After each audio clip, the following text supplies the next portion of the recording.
लगातार दुष्ट आत्मा इनके ऊपर आकर खेलता था, खाना नहीं पचता था, बहुत ज्यादा ये परेशान थे। जब ये सिस्टर प्रेग्नेंट हुए तो पॉसिबली मिस कैरेज हो गया, फिर उसके बाद दूसरी बार प्रेग्नेंट हुए तो दूसरी बार भी मिस कैरेज हो गया पॉसिबली। फिर जब ये हॉस्पिटल में गए तो डॉक्टर को चेकअप करवाया तो पॉसिबली इनको डॉक्टर ने बताया कि आपके बच्चेदानी पेट के अंदर फट चुकी है। ऑपरेट के दौरान बच्चेदानी को भी रिमूव करना पड़ेगा। और पॉसिबली ये ब्लू साड़ी वाले जो सिस्टर हैं, इनका नाम गीता है, फोकल पॉइंट के रहने वाले हैं, पीछे से ये यूपी के हैं। पॉसिबली इनका कहना है कि 2012 से ये सिस्टर को दुष्ट आत्माओं की प्रॉब्लम होनी शुरू हो गई, जिसके कारण इनका सर भारी रहता था और ये लगातार दुष्ट आत्मा इनके ऊपर आकर खेलता था, खाना नहीं पचता था, बहुत ज़्यादा ये परेशान थे।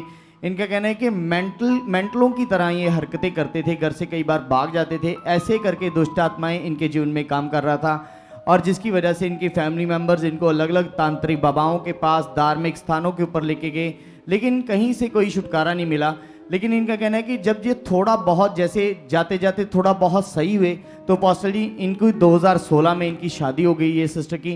तो इनका कहना है कि जब ये सिस्टर प्रेग्नेंट हुए तो पॉसिबली मिस कैरेज हो गया, फिर उसके बाद दूसरी बार प्रेग्नेंट हुए तो दूसरी बार भी मिस कैरेज हो गया पॉसिबली। और इसी वजह से पॉसिबली ये बहुत परेशान थे, इनकी फैमिली मेंबर्स, इनके पति बहुत ज़्यादा परेशान थे। पॉसिबली फिर उसके बाद इनका कहना है कि लॉकडाउन के दौरान ये सिस्टर जब तीसरी बार प्रेग्नेंट हुए तो उस समय पॉसिबली इनके लगातार ब्लीडिंग हो रही थी 4th मंथ की प्रेगनेंसी के दौरान, जिसकी वजह से इनको लगता था कि शायद फिर से मेरा मिस कैरेज हो जाएगा।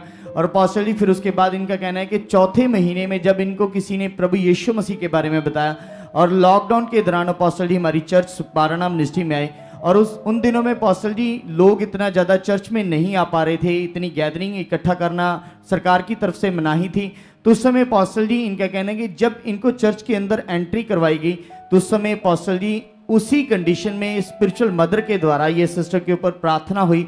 तो पॉसिबली इनका कहना है कि जैसे प्रार्थना हुई उसी दौरान वही प्रेगनेंसी जो जिसके दौरान ब्लीडिंग हो रही थी, इनको लगता था कि फिर से मिस कैरेज हो जाएगा, लेकिन वही प्रेगनेंसी सक्सेसफुल रही।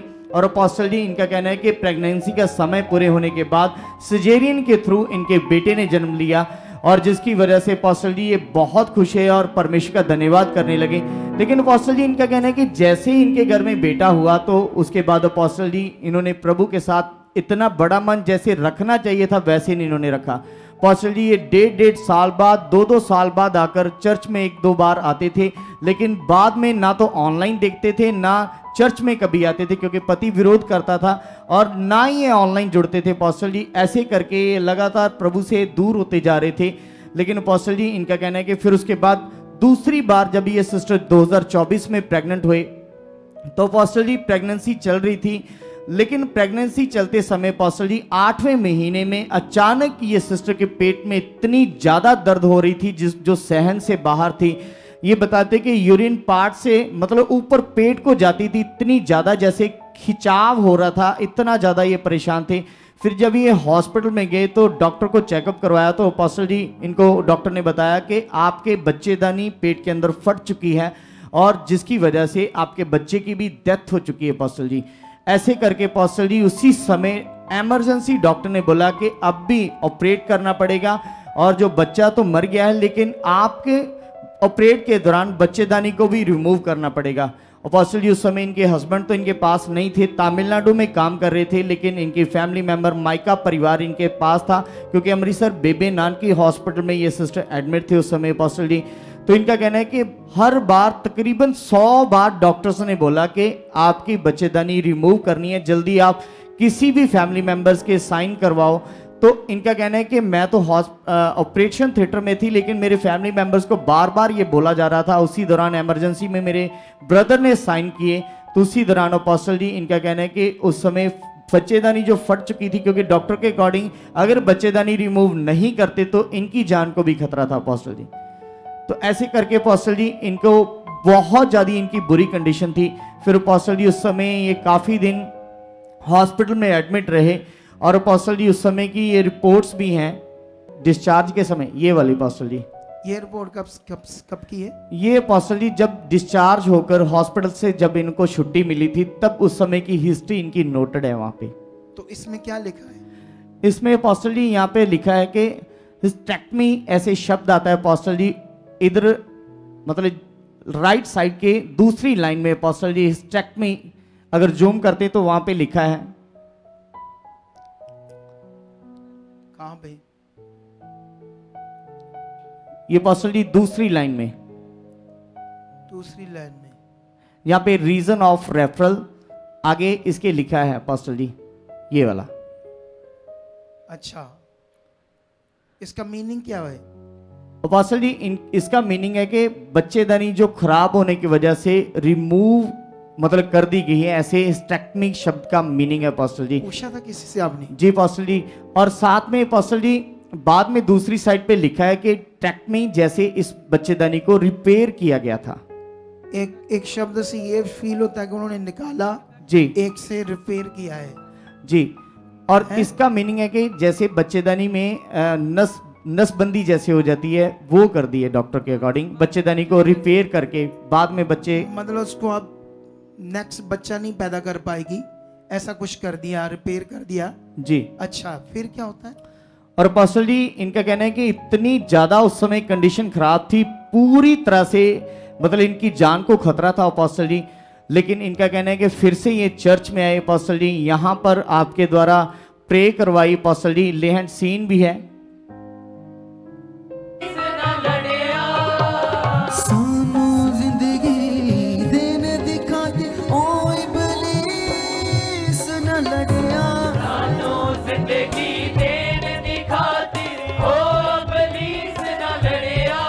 अच्छा, ये वही लड़की है, ये वही लड़की है जिसके लिए तू प्रेयर करवा कर गई थी, फोटो के ऊपर करवा कर गई थी। अच्छा, इसकी बच्चेदानी फट गई है, ऑपरेशन हुआ थे? 2 बार ऑपरेशन हो गया है। 2 बार? हाँ जी। डॉक्टर क्या कह रहे हैं? डॉक्टर कुछ भी नहीं बताते, बोलते ठीक है मगर इसको खाना नहीं पच रहा है लगातार। इतना बुरा हाल है? हाँ जी।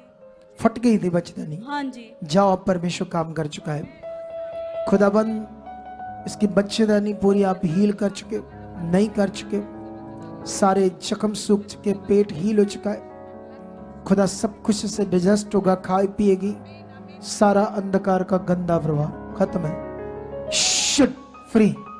जाओ जाओ, गवाही के साथ आ चुके हो।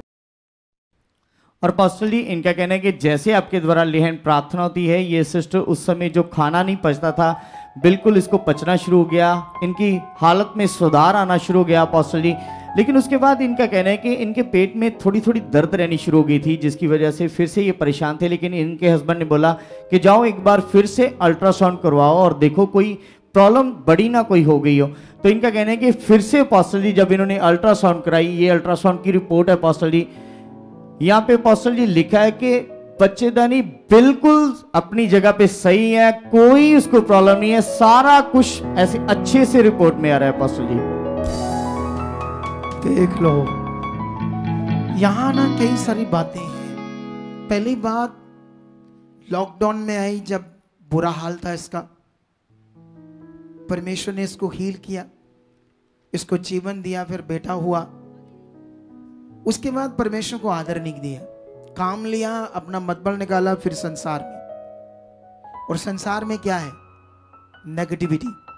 संसार में तुम्हें क्या मिलेगा? धक्के, संसार में ठोकरें, संसार में बीमारियां, रोग, तकलीफ, रोना, संसार में ये। परमेश्वर के राज्य में जीवन है, उससे पीछे हुई तो फिर देख लो हालात।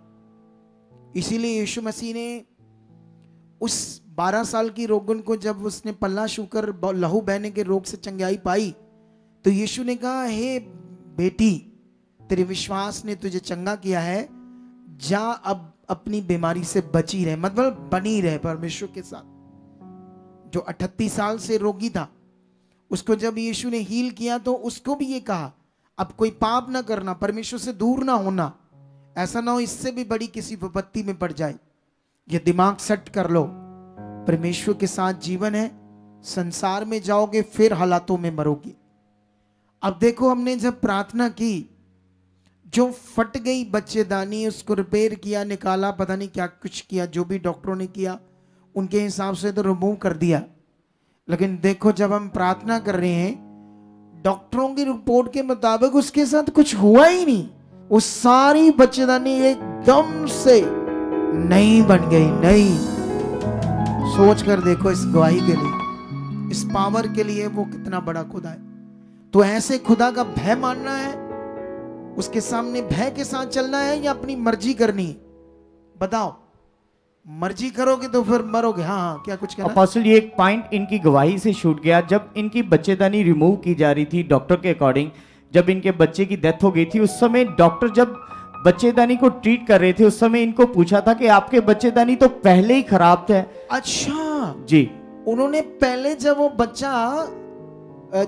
बच्चा मर गया जी। तो वो कह रहे थे ये पहले से ही खराब है अकॉर्डिंग टू मतलब कंडीशन। जी पास्टर जी। तो तूने ये बच्चा कैसे पैदा कर लिया पास्टर जब प्रार्थना हुई इसकी? जी पास्टर जी, उन्होंने बोला था कि इसमें पहले से सुराख है। सुराख है, छेद है। जी पास्टर जी। तो ये बच्चा कभी पैदा नहीं कर सकती, कभी। तो उसने कहा कि ये पहले कैसे पैदा कर लिया? जी पास्टर जी। देख लो प्रार्थनाओं की पावर, खुदा के घर में पावर, उसकी इच्छा के साथ चलने की पावर।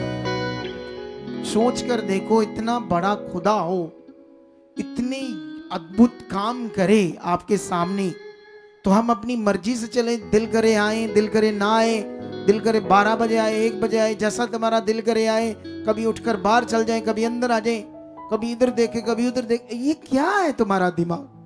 तुम्हारे सामने जिंदा खुदा है।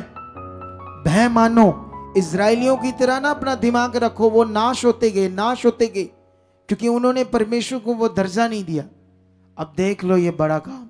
इस बड़ी गवाही के लिए तारीफ करो यीशु मसीह के नाम से। आप भी चाहते हो ऐसे कामों को अपने जीवन में, तो आप भी यहाँ आ सकते हो सुखपाल राणा मिनिस्ट्री में, ताकि आप भी अपनी आशीष छुटकारा पा सको, चंगाई पा सको। हमारे चर्च का पता है GT road, Manawala, Delhi public school, new bypass, Tarn Taran road, Rajewal Chowk. आप अगर दूर से आ रहे हो या किसी दूसरी स्टेट से आ रहे हो, तो आपको 2 या 3 दिन तक यहाँ चर्च में रुकना होगा, ताकि हम आपको वो बातें बता सकें जिससे आपका निश्चय छुटकारा होगा। ये हमारे हेल्पलाइन नंबर्स हैं। आप इन नंबर्स पर कांटेक्ट करके यहाँ चर्च में आ सकते हो, प्रार्थना करवा सकते हो। God bless.